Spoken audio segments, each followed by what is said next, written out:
तो आज स्टार्ट करते हैं एक क्वेश्चन क्यूक रेशियो का, ठीक है ना। तो जो क्यूक रेशियो का क्वेश्चन स्टार्ट करेंगे, तो कल मैंने आपको करंट रेशियो समझा दिया था, आज हम समझाएंगे क्यूक रेशियो कैसे निकालते हैं, ठीक है। चलो आओ, पहली बात तो फॉर्मूले को रिमाइंड कर लेते हैं। करंट रेशियो का फॉर्मूला हमने क्या बताया था, current assets upon current liabilities. तुम लोग को बताने की ज़रूरत नहीं है करंट एसेट्स क्या होते हैं, तुम लोग बताने की ज़रूरत नहीं करंट लायबिलिटीज़ क्या होती हैं। अब बात करते हैं क्यूक रेशियो की। क्यूक रेशियो का हमारा क्या होता है formula, quick assets upon current liability. अब बात करते हैं तुम लोगों को क्यूक एसेट्स कैसे निकलता है। जो भी आपकी करंट एसेट्स हैं उसमें से तीन चीज़ें एलिमिनेट कर दो, आई पी ए। आई का मतलब मैंने क्या बताया था, इन्वेंट्री। पी का मतलब बताया था प्रीपेड, और ए का मतलब होता है एडवांस टैक्स। ये तीन माइनस कर दो, ऑटोमेटिक ये निकल के आ जाएगा। तो देखा जाए ये क्वेश्चन और ये फॉर्मूला बिल्कुल आसान है। तो आज इन्हीं कुछ फॉर्मूलेस की थोड़ी सी प्रैक्टिस करते हैं। जैसे देखो ध्यान से, तो क्यूक रेशियो का मतलब फॉर्मूला समझा गया। तो क्यूक रेशियो का मतलब पहली बात तो होता क्या है, इसका मतलब सीधे होता है, ये इंडिकेट करता है, क्या करता है, किस चीज़ को इंडिकेट कर रहा है, indicate position, indicate position, indicate position, indicate position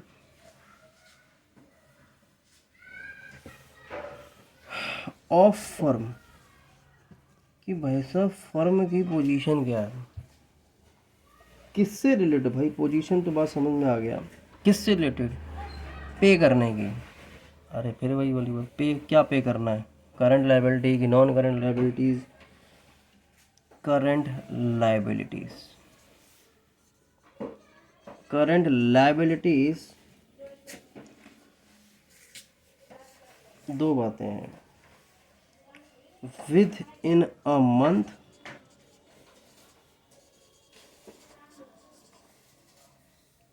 और क्विकली, या जिससे शब्द यूज कर लेते हैं इमीडिएटली।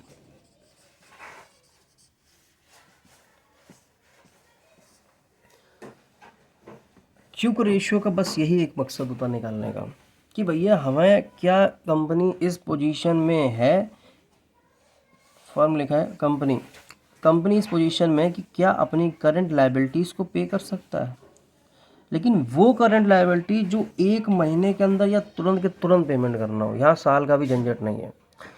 यही एक रीज़न है IPA को माइनस करने का। क्यों, क्या इन्वेंट्री एक महीने के अंदर कैश में कन्वर्ट हो सकती है, या फिर कैश में कन्वर्ट करें, अपनी लायबिलिटी हम पे कर सकते हैं, नहीं। प्रीपेड एक्सपेंस, प्रीपेड तो नेक्स्ट ईयर का है, तो मतलब विद इन 1 मंथ का मतलब ही नहीं है। एडवांस टैक्स वो भी नेक्स्ट ईयर का है। तो ये तीन केसेस इससे हटा दिए जाते हैं। बात समझ में आ रहा है। तो क्यूक रेशियो का क्लियरेंस हो गया आपका, कोई डाउट इसमें किसी को भी। तो इसको सीधी सी बात है, तुम हमेशा नोट कर लेना अपने आप, वीडियो को रोक के। जो मैंने आपको फॉर्मूला लिखवाया क्यूक रेशियो का, कि quick assets upon current liability, quick assets को बोला जाता है लिक्विड एसेट्स। क्या बोला जाता है, और लिक्विड का मतलब ही होता है कैश, अकाउंट्स की भाषा में। बात समझ में आ रहा कि नहीं आ रहा। जैसे कि लिक्विड एसेट्स क्या होते हैं,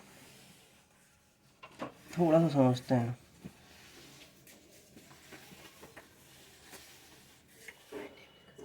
लिक्विड एसेट्स, तो लिक्विड एसेट्स में क्या होते हैं कि वो एसेट्स,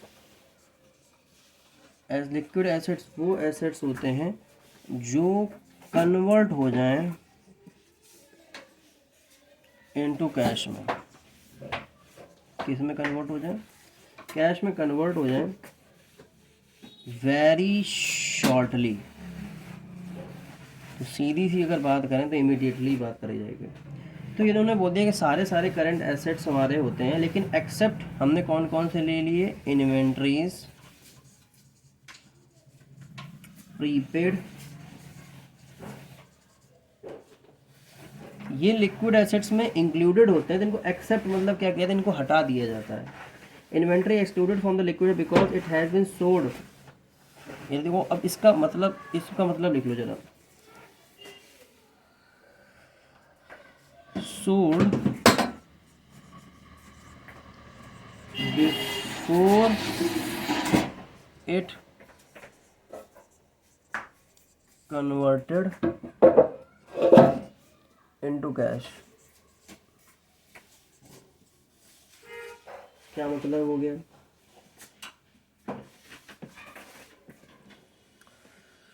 और आपका एक बचा है शायद लास्ट में, मेरे ख्याल से याद आ रहा है, प्रीपेड एक्सपेंसेस। ये तो इसका है, सॉरी, प्रीपेड एक्सपेंसेस। इसको कहा था ये कोई एक्सपेक्टेशन है प्रीपेड, ये कैसे कैश में कन्वर्ट हो सकता है? तुमने कोई पेमेंट पहले से कर रखी है तो क्या कैश में कन्वर्ट तो होनी जाएगी। जैसे मान लो हम लोग रिचार्ज करा लेते हैं पहले से, आप कहते हो नहीं भैया मेरा मन नहीं है, पैसा वापस कर दो, उतना दिन का पैसा वापस कर दो, ये तो होता नहीं है। तो इसीलिए इसको इंक्लूडेड कर दिया जाता है। और इन्वेंट्रीज को क्यों रखा जाता है? क्योंकि sold before it converted into cash, क्योंकि भाई सामान जो स्टॉक है, क्या स्टॉक एकदम से बिक सकता है? नहीं बिकता है, इसीलिए इसको एक्सक्लूड करते हैं। जैसे आपने कहा कि इसको, हमने आपको नोट्स लिखवाया कि with in 2 days, with in 3 days, या क्विकली, तुरंत ही करें, तो क्या सारा स्टॉक के 2 दिन बिक जाएगा? कहाँ से लेके आएंगे इतने कस्टमर्स? पॉसिबल नहीं होता। तो इसको लिक्विड एसेट्स कैटेगरी में नहीं लेके आता है, ठीक है ना। अब कोई डाउट किसी को नहीं है? अब क्वेश्चन करते हैं जरा 1-2 इसी से रिलेटेड। करते क्या बुक में है, हम आपको सिखाते हैं करना कैसे है।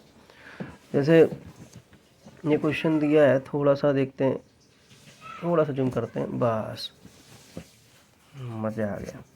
अब देखो क्या इलस्ट्रेशन नंबर 2 में फिर वही वाली बात। देखो आपने भी सीखा क्या कि करंट एसेट फॉर्मूला होता है sir, current assets upon current liability, ये होता है कि नहीं होता? यही तो फॉर्मूला है, यही तो फॉर्मूला है।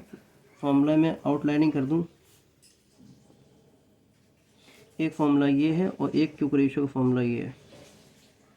लेकिन इसको बड़े ध्यान से सीखना। देखो समझना क्या है, इसमें क्या लिखा है, इसमें लिखा है कि सर ऊपर लिखा है करंट एसेट्स, नीचे लिखा करंट लायबिलिटीज़, इसके ऊपर लिखा है क्विक एसेट्स और करंट लायबिलिटीज़। और क्विक एसेट्स का मतलब होता है करंट एसेट्स माइनस IPA। तो भाई हम क्विक एसेट्स तक पहुंच जाएंगे। तो देखा जाए पहचानना तो अब भी पड़ेगा तुम लोग को कि कौन कौन से इनमें वो चीज़ें हैं जो करंट एसेट्स हैं